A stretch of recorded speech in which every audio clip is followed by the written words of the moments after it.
Hi, good morning, everyone. Welcome back to the series of all about English. Disparaging, it is an adjective. The disparaging words அப்படின்னா இழிவுபடுத்தும் நோக்கோடு பேசக்கூடிய ஒரு வார்த்தை.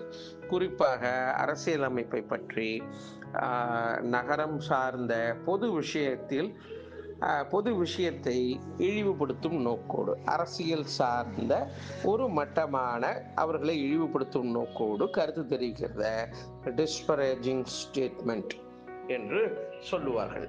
Expressing the opinion that something is of little worth, அது ஒன்றும் ஒரு பெரிய ஒர்த்தான விஷயம் இல்லை, ஒரு சின்ன விஷயத்தை எடுத்துக்கிட்டு அதில் பேசுறது, அது அரசாங்கத்தை, ராஜாங்கத்தை அல்லது நகரசபையை, இப்படி இருக்கக்கூடிய அரசியல் சார்ந்த அமைப்புகளை குறை கூறும் நோக்கில் கூட அல்ல, அதனை இழிவுபடுத்தும் நோக்கில் பேசுவதை டிஸ்பரேஜிங் ஸ்டேட்மெண்ட் என்று சொல்வார்கள்.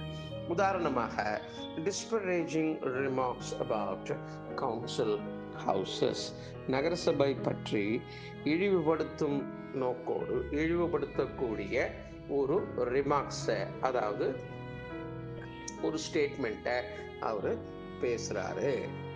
அந்த மாதிரியான ஒரு ஒரு வாசகம், இழிவுபடுத்தும் நோக்கோடு சொல்லப்பட்ட ஒரு விஷயம்.